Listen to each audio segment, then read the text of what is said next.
Hey guys, welcome to my channel. I am Arlecchino, King of Cards, and this is actually my first video on this channel, but hopefully it's the first of many. Now in the future we're going to be doing lots of deck profiles, combo tutorials, even playing some live games, and yeah, it's going to be a lot of fun. So if you want to see more of that, maybe stick around, and if you like the content quite a bit, maybe like and subscribe so that I can bring you more quality content like this in the future. But without further ado, let's get into the video. Now, I thought, for the first video on the Arlecchino channel, surely I have to show the Arlecchino deck, right? And that's why today we have an Amazement deck profile. Now, I am planning on purchasing this deck in real life pretty soon, so stick around if you do want to see that as well. But yeah, let's look at what we've got here. So, first off, we do have 3 Amazement Attendant Comica. Now, this is the searcher for our deck and allows us to set 1 attraction trap directly from our deck, providing us with pretty decent interrupt, but that's not all. She's also got a helpful second effect, which allows us to change the target of one of our Amazement traps, which can be really useful in a tight space due to the fact that our traps have different effects based on whether they are attached to our monsters or to our opponent's monsters. And this quick effect allows us to change the target. However, it also, for example, if the trap is equipped to a monster they attempt to fuse off, it allows us to change the target, meaning 1, that the trap isn't destroyed, but 2, that the effect still goes through. So yeah, that's why we're running 3 of them. Anyway, on to the next card, we have Amazement Assistant Delia. Now, she allows us to free special summon herself by revealing an Amazement trap in our hand, but also allows us to discard a trap and set a different attraction trap from deck, which is the effect we're really looking for in this deck, as this allows us to unclog hands where we draw multiples of a card, but also gives us an extra body on board for our rank 4 place. So yeah, also running 3 of her, as you can see.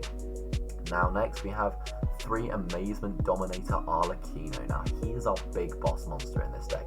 He's the one we want to see, and this is because he can just special summon for free if we control an Amazement monster, which is an insane effect on its own considering he's a level 7, because this allows us our level 7 plays, but it also allows us to add a copy of Amazement Family Faces from the deck to the hand, which is easily the best trap in the deck, but we'll get onto that in a bit. Now he also has another effect, however, which allows us, in our opponent's turn, to quick effect target an effect monster on the field with more than 0 attack other than himself, which is brilliant for stopping OTKs or beatdowns because of this effect. It sets that attack monster to 0, shuffles himself into the deck, and summons Amazement Administrator Arlecchino, which is just an amazing effect because it gives us more interrupt, stops OTKs and beatdowns, as I said, and it just gives us this amazing main boss monster. So yeah, that's why he's a 3 of. Now next, we have our boy, Amazement Administrator Arlecchino, the one the channel's named after. He is also a 3 of, as you can see. We are really loading up on the Amazement names in this deck, and that's all for the traps, because they all require to either target and equip to one of our opponent's monsters, or one of our monsters. And if most of the time, if we equip them to our monsters, we get better effects, so that's why we're really loading up on the names there. But anyway, this guy allows us to, on our turn, banish our traps from the grave to destroy that many cards our opponent controls, which is great for turn 3 or turn 2 follow-up, you know, trying to overcome our opponent's board or stop and destroy the board and go for the OTK, which is brilliant. But it's also searchable off of Amazement Dominator Arlecchino, as we discussed. But the third and final effect, which is the best one, is that he can special summon himself if a trap is activated on the field, which gives us a free special summon in our opponent's turn. Now, you can't tell me that's not good. It's just a brilliant effect. Oh yeah, one other effect I forgot to mention. If our opponent normal or special summons a monster, you can target one of those face-up monsters they control and equip an attraction trap from your deck to that target, which is a free interrupt in this archetype for ourselves. Now, that's why we're running 3 of that. That is an amazing effect. Now next we do have probably the worst monster in the archetype, Amazement Ambassador Bufo. Now, he's cute, but he's not really good like the rest of them are, so yeah, we are only running 2 of him. However, his first effect, now, it's pretty bad, I'm going to be real. When it's summoned, you can target an attraction trap in your graveyard and face up monster your opponent controls, equip that trap to your opponent's monster.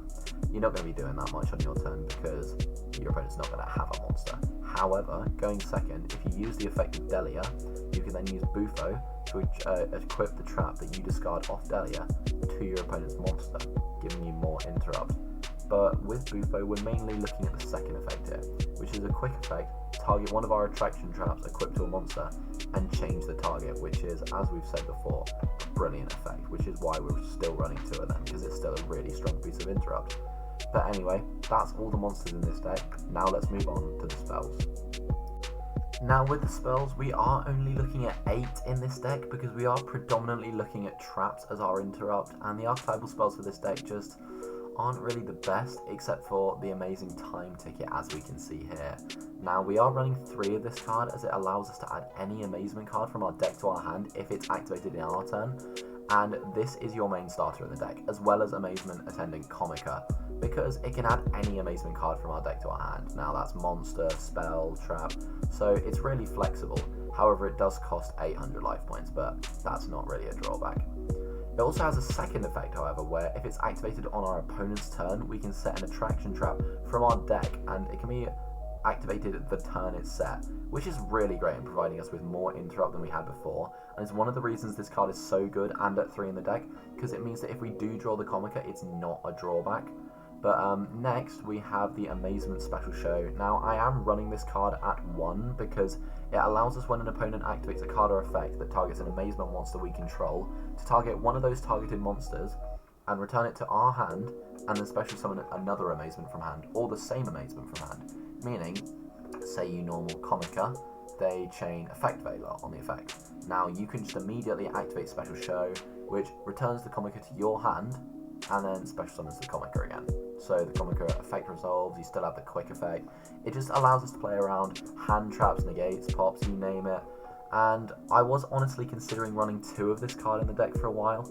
However, it got pretty bricky if I drew, say, a few traps and then special show but no monster. So for now I am running it at 1, although you could easily cut a copy of Call by the Grave and run this instead.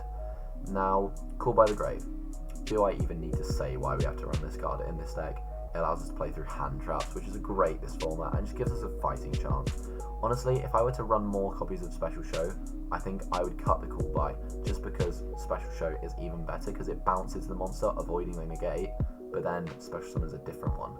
Now obviously that doesn't account for like Ash, Droll, but it still accounts for the aspects we're probably going to be using Call by the Grave most against, because you don't do a lot of adding in this deck, you do mostly setting or summoning from decks, so Droll's not really a problem. Ash is probably our biggest enemy, which is why we are running the Call by the Grave in the deck. As well as this, we are also running 3 Pot of Extravagance to unbreak hands and boost consistency. And now you might be thinking, why not Prosperity? Now, in this deck, it's more about the amount of cards you have rather than the specific cards you have. Now, Prosperity is obviously great because it digs and you can search 6 cards, which is brilliant, but that only gives you 1 card. Extrav gives you 2, and while you can't search what card that is specifically, it's probably going to be enough in this deck because you're running so many multiples, so you're probably going to get the cards you need. So yeah, we are running 3 Extrav in this deck, and it's not a problem with our extra deck because, as you can see, it's all XCs and then the 2 fusions and the 2 links, but you run multiples of all of them, so that doesn't really matter, you know, you're not going to be getting rid of anything by accident. But yeah, that's why we run the 3 Extrav, and that's all the spells in this deck. So let's move on to the most important part of this deck, the traps. Now in this deck, the traps are pretty hefty. We run a lot of them. So let's start with the best of them, Amazement Family Faces. We're running 3 of this card as it allows us to equip itself to an opponent's monster equipped with an attraction trap we control, and take control of the equipped monster, giving it 500 extra attack, but meaning we can't activate its effects.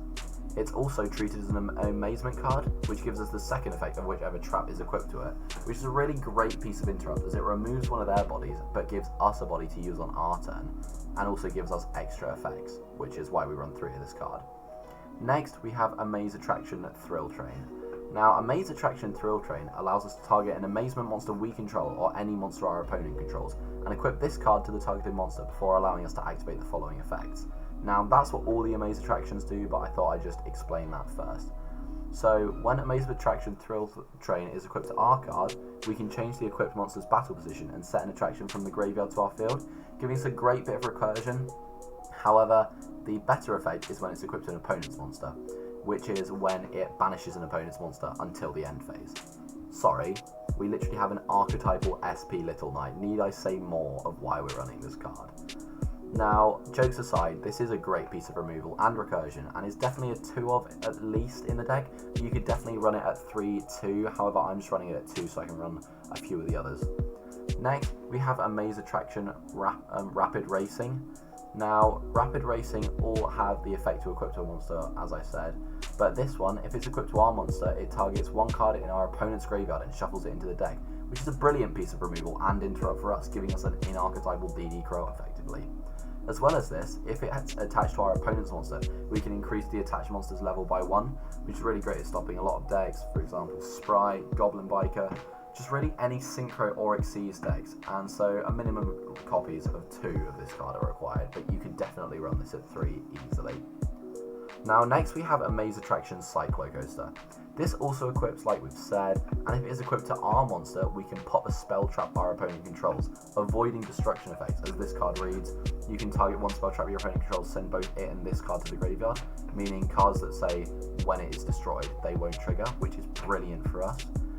If it is attached to our opponent's monster, however, we can add an Amazement monster from our deck to our hand, which is a great piece of, one, follow-up, because it gives us stuff for next turn. However, if paired with Amazement Special Show, we can bounce, say, the Bufo we've already used, and summon instead an Arlecchino, which is why this card is so brilliant and a mandatory 3 of. Next, however, we have a Maze Attraction Horror House, the best trap apart from Family Faces. And if it's equipped to our monster, we target an effect monster our opponent controls and negate it until the end of the turn. Great at stopping our opponent's combo. However, if it's equipped to our monster, we get a free Book of Moon, flipping the opponent's monster to face down defense position, stopping the opponent Link, Fusion, Xyz or Synchro summoning, but also stopping on-field effects, which is why this is the best attraction in the deck. Just 2 OP effects, really. Now, next we kind of got an interesting one, a Maze Attraction Wonder Wheel. It's not the best, it could very easily be a one-of, however, I kind of want to see it a bit, which is why I'm running it at 2. So, if equipped to our monster, it places a card on the bottom of the deck and draws a card, giving us a free draw. But then if it's equipped to an opponent's monster, it switches their attack and defense for a turn, which is one of my favourite effects on these cards, as it stops OTK decks and beatdown decks, and that's the reason I run this card at 2. But you could very easily cut this to 1 and run 3 of another card, say Thrill Train or Rapid Racing. But yeah, anyway, the next card we run in this deck is a Maze Attraction Viking Vortex, another 3 of. Now, this one, if equipped to our monster, negates an attack and switches control of the attacking monster, which is great as it gives us our opponent's monster and it takes away one of their bodies. The real reason we're running this card, however, is its second effect when equipped to an opponent's monster, which returns that monster to the hand, which gives us 1 removal, but 2 also stops them in their tracks for things like Marincess that summon 2 zones that the Link monsters point to. And that's the main reason we're running this card and why this card's at 3 in the deck. But yeah, so that's the main driving force of this deck, the main deck and the traps. Let's move on to the extra deck. Right, so for the extra deck, first we have Odd Eyes Vortex Dragon. As you can see, we've got 2 copies of that. Now we're running 2 or 3 copies of everything in the extra deck, just so that our Pot of Extravagance is live and won't cause too much of an impact for us. But Odd Eyes Vortex Dragon, we're running that because we've got 3 Odd Eyes Absolute Dragon, which requires 2 level 7s, due to the fact that both Arlecchino and Arlecchino are both level 7s. So it's quite easy to summon the rank 7 spam, which is why we're running Odd Eyes Absolute, we're running Dark Arm, Dragon of Annihilation, and we're running Big Eye. However, Odd Eyes Absolute can negate an attack, which is really great, but we're not going to be using the negate on Vortex because the plan is you make Odd Eyes Absolute, and then you summon anything else and go into SP Little Knight, triggering the graveyard effect of Odd Eyes Absolute, giving you Odd Eyes Vortex, which has a bounce, so on summon it bounces, which is brilliant for clearing the board and giving yourself more ability to attack and kill your opponent, which you really need in this deck because the main deck monsters don't really have much attack. However, you could play literally any Xyzes, any Links in this extra deck. I just opted for the Vortex Absolute package just for the extra attack. Dark Arm, Dragon of Annihilation is an easy pop that can quite easily be summoned with the Arlecchinos again, like I said, because Arlecchino is both summonable for free, basically both searchable, quite easy to make the rank 7s as I've said, which is why finally we've got Big Eye, which once per turn detaches a material from this card and targets a monster your opponent controls and takes control of it, which gives you more bodies. However, it then can't attack, which loses attack power on that a little bit. However, it clears your opponent's board and gives you more bodies to attack with or link away into SP, which is really great and helpful for the deck. Next we have Baguska, which I'm running due to its inherent floodgate abilities, being able to stop everything on the board, activating its effects for a few turns, and it's very easy to make due to the fact that Comica and Delia are both level 4s, so rank 4s are also quite easy to make. And I've also chosen to opt for Abyss Dweller as my other rank 4 due to its easy floodgate abilities in the graveyard, completely stopping all graveyard effects from activating. Now this is brilliant because it stops things being able to revive, it stops just any effect in the graveyard, and is a great floodgate entirely. Now finally we have SP Little Knight, which obviously on the pricier side. In real life I'm not going to run this just because of the price, and I'm not planning on taking this to Worlds or anything. So I won't be running the SP in real life. I might opt for some Nightmare Unicorns or Nightmare Griffins instead, which can bounce cards or pop cards on summon, and then you could run an IP Masquerainer or two on top of that to make that package more solid and doable in your opponent's turn. But this is just what I threw together quickly, and like I said, you do have to run multiples of everything due to extravagance. You don't really want to be banishing everything of one card, which is why I'm running that extravagance. But yeah, that's the extra deck. Now we're going to move on to the side deck. It isn't really a side deck of sorts, it's more tech cards that you could run in this deck, but I'm going to talk to you about the downsides of running them and why you should or shouldn't run those cards.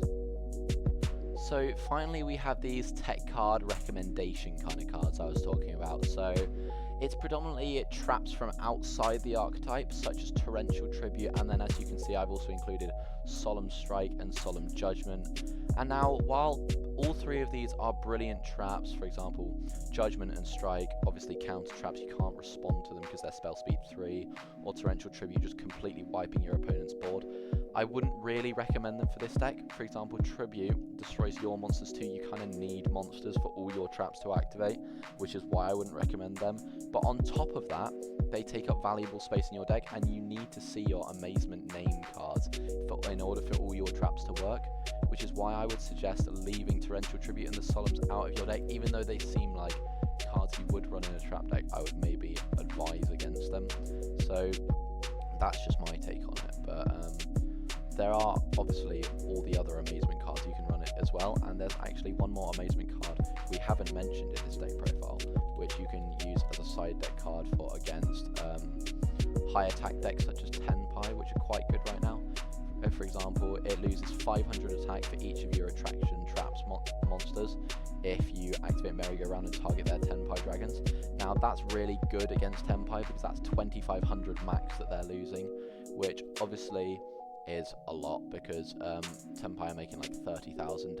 However, if you notice, this one isn't once per turn, so you could activate multiple Amaze Attraction Majestic Merry-Go-Rounds, attach them all to their Tenpai monsters, and then that's 7,500 they're losing. On top of the fact that you've got bounces and steals, you should be set for that matchup. It actually works pretty well. I'm just going to put them in my side deck just to show that I'm considering them.